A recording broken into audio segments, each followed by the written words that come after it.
Au sommaire de ce journal, la coalition M23 RDF s'est heurtée à la puissance de feu de l'armée loyaliste.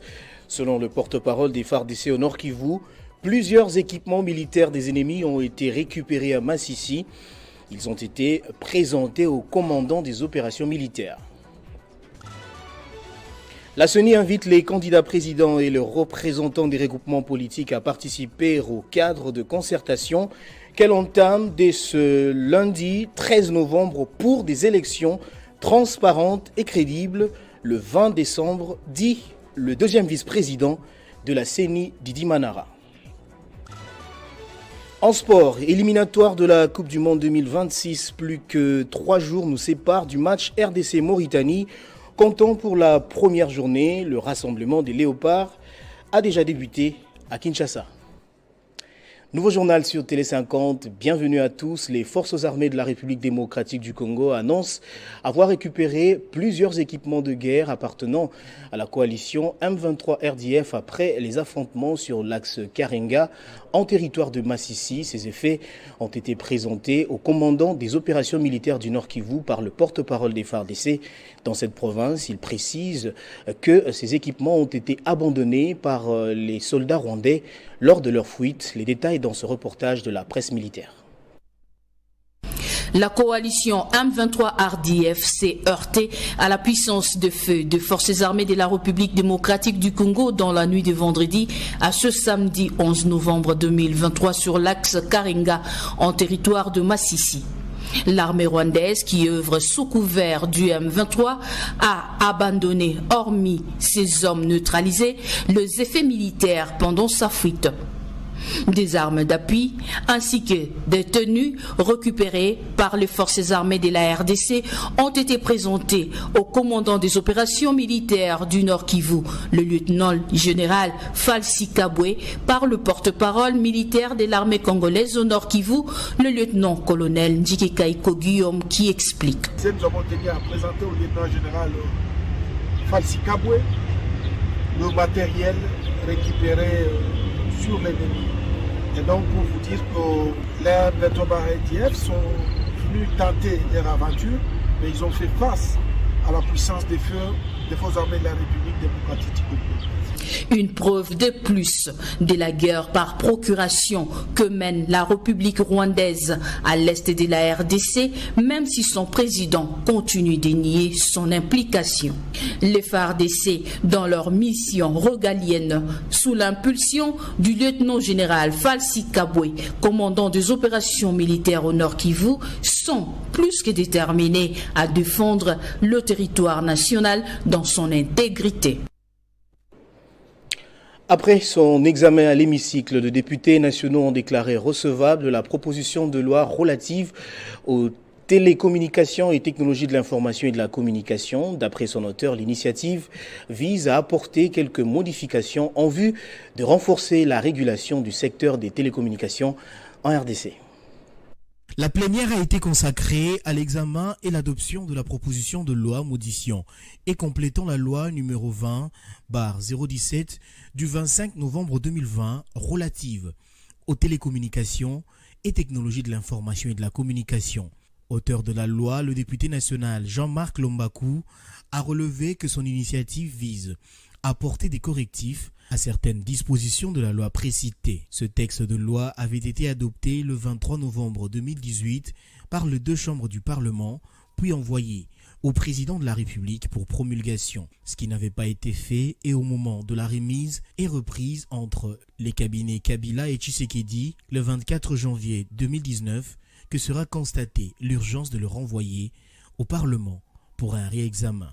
Vous vous rendrez compte avec moi que cette loi a commencé à poser des problèmes spécifiques dès son application, quant à la régulation du secteur, dans le sens où le Conseil d'État a dû intervenir 2 fois de suite par voie consultative, en interprétation des dispositions, non seulement des articles 201 de la dite loi, sous RTI 045 à date du 8 février 2022, mais aussi à l'article 41 de la même loi sous RIT 067 à cette année finissant 2003 donc. Ces interprétations de la section consultative du Conseil d'État montrent que cette loi appelle à des modifications. La proposition de loi a donc été déclarée recevable et envoyée à la Commission aménagement du territoire, infrastructure, nouvelles technologies et de l'information qui a un délai de 2 jours pour toilettage. En bref et en images, la Commission électorale nationale indépendante débute ce lundi une énième série de cadres de concertation avec les parties prenantes au processus électoral jusqu'au mercredi. Pour le premier jour, elle démarre avec les candidats présidents à Hilton Hotel avant les partis politiques et regroupements politiques ainsi que les candidats indépendants. Le deuxième, enfin le troisième jour avec la société civile dans sa diversité au Palais du Peuple, la CENI, qui s'est dit fidèle à son engagement d'ouverture et de contact permanent avec les parties prenantes, organise ces échanges les derniers du genre à quelques jours du début de la campagne électorale et à 1 mois et demi des scrutins couplés du 20 décembre 2023. Et puis Francis Kalombo a tenu un point de presse à la commune de Bandalungwa, au cours duquel il a critiqué l'organisation des opérations électorales par l'actuelle équipe de la CENI, conduite par Denis Kadima. Ce cadre d'ensemble pour la République révèle avoir découvert sur le site internet de la CENI des éléments de fraude.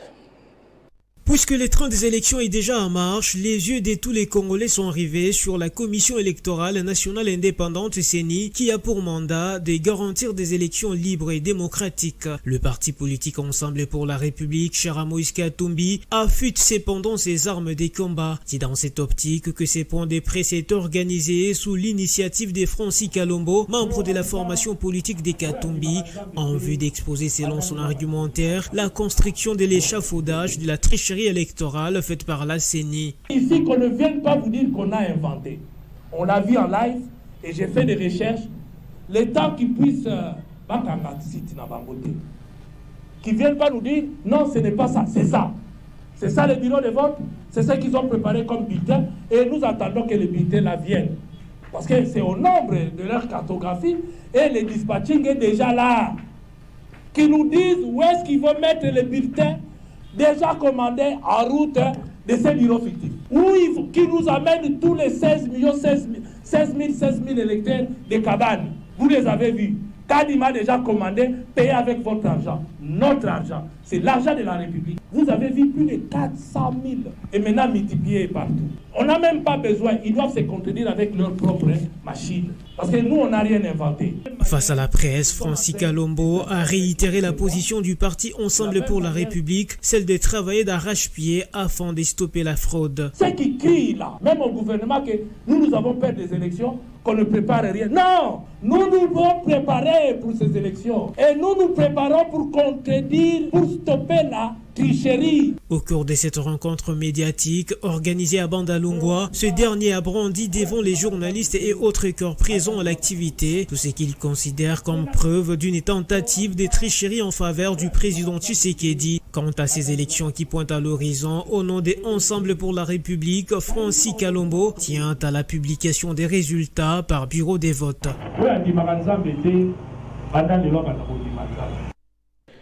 Autre chose à présent, 4 agents de l'entreprise Transco ont été attrapés, main dans le sac, chauffeurs de leur état. Ils ont été surpris à 4 heures du matin en train d'extraire le carburant des bus dont ils sont conducteurs. Le directeur général, Cyprien Mbéré, annonce une action en justice contre ces mauvais agents qui s'ensuivra de leur licenciement. Ils sont au nombre de 4 agents conducteurs de la société Transco, Kamenanzita Joël, Jodita Matouba, Guy Kyoto et Atungulu Fabien. C'est vers la commune de Lancélé, autour des 4 heures du matin, que les agents de la direction générale ont réussi à mettre la main sur ces conducteurs dangereux, en pleine extraction du carburant des 4 bus dont ils sont eux-mêmes conducteurs. 2 parmi les 4 en faisaient déjà leur habitude de vie. Blaise Koumerita, conseiller juridique des Transco, a étalé les faits devant le bâtonnier Mbérémoba, Cyprien directeur général.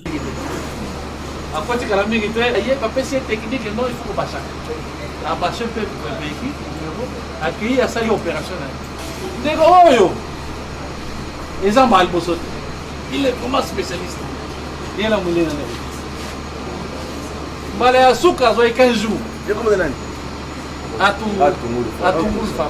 Les directeurs généraux des Transco annoncent une plainte devant la justice contre ces agents malfaiteurs et s'en suivra leur révocation. Le peu de moyens qu'on peut avoir pour traquer davantage ce genre de citoyens congolais qui combattent la vision du chef de l'État. Et puis vous serez les premiers à dire non.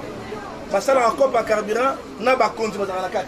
moment où la délégation syndicale des Transco en appelle à tous les cadres et agents à un comportement loyal et responsable au sein de l'entreprise.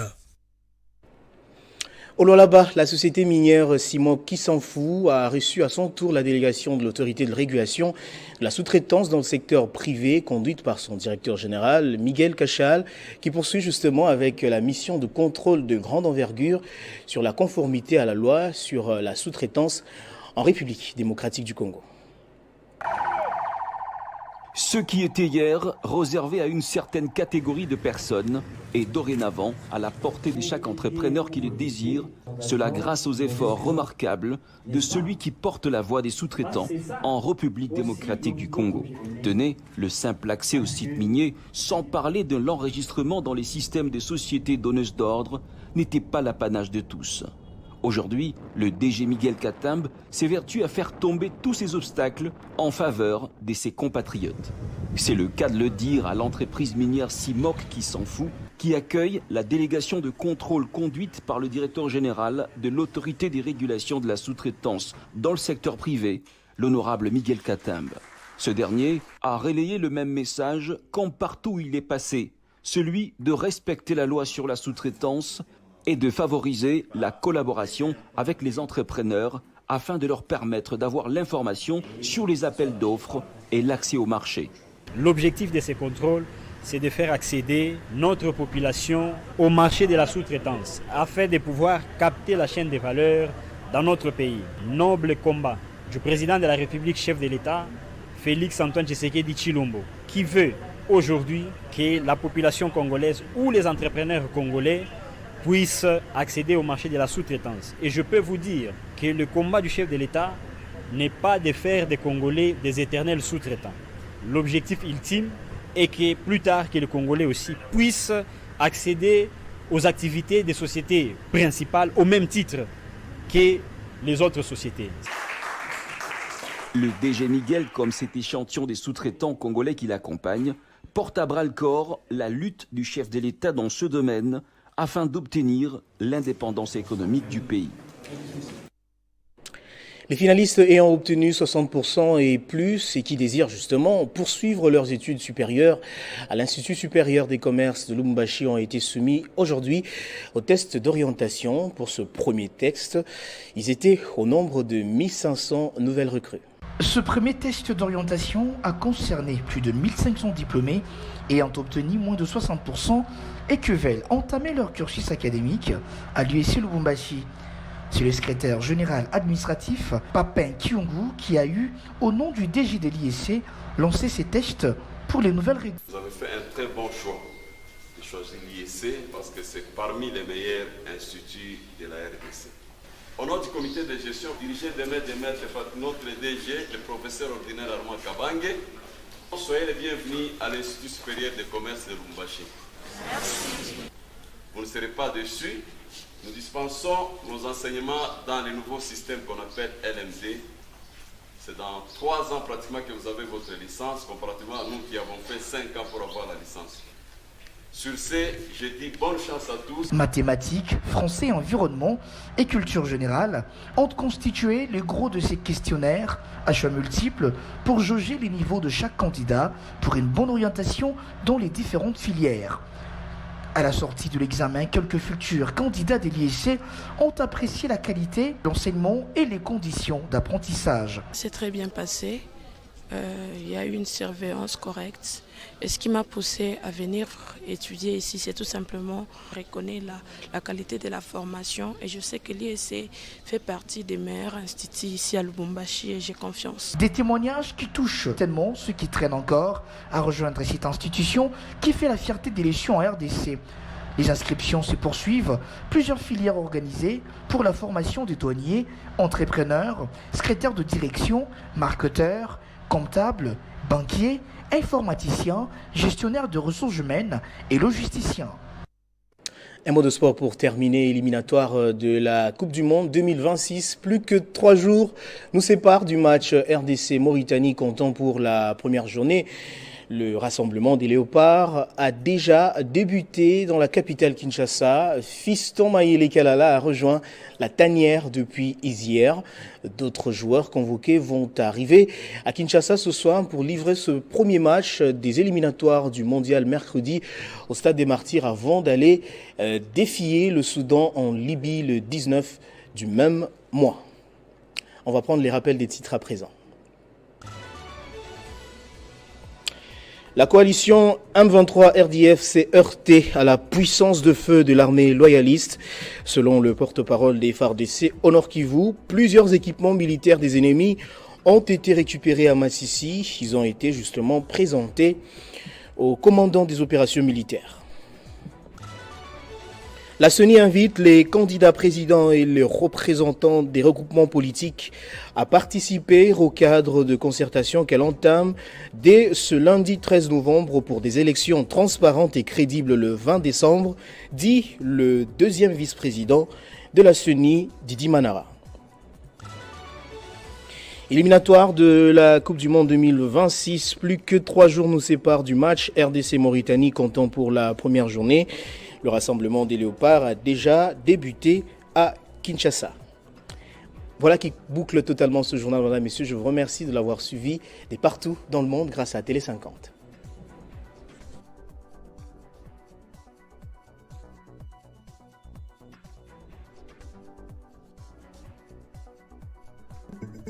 Retrouvez toute l'actualité en continu sur www.tele50.cd.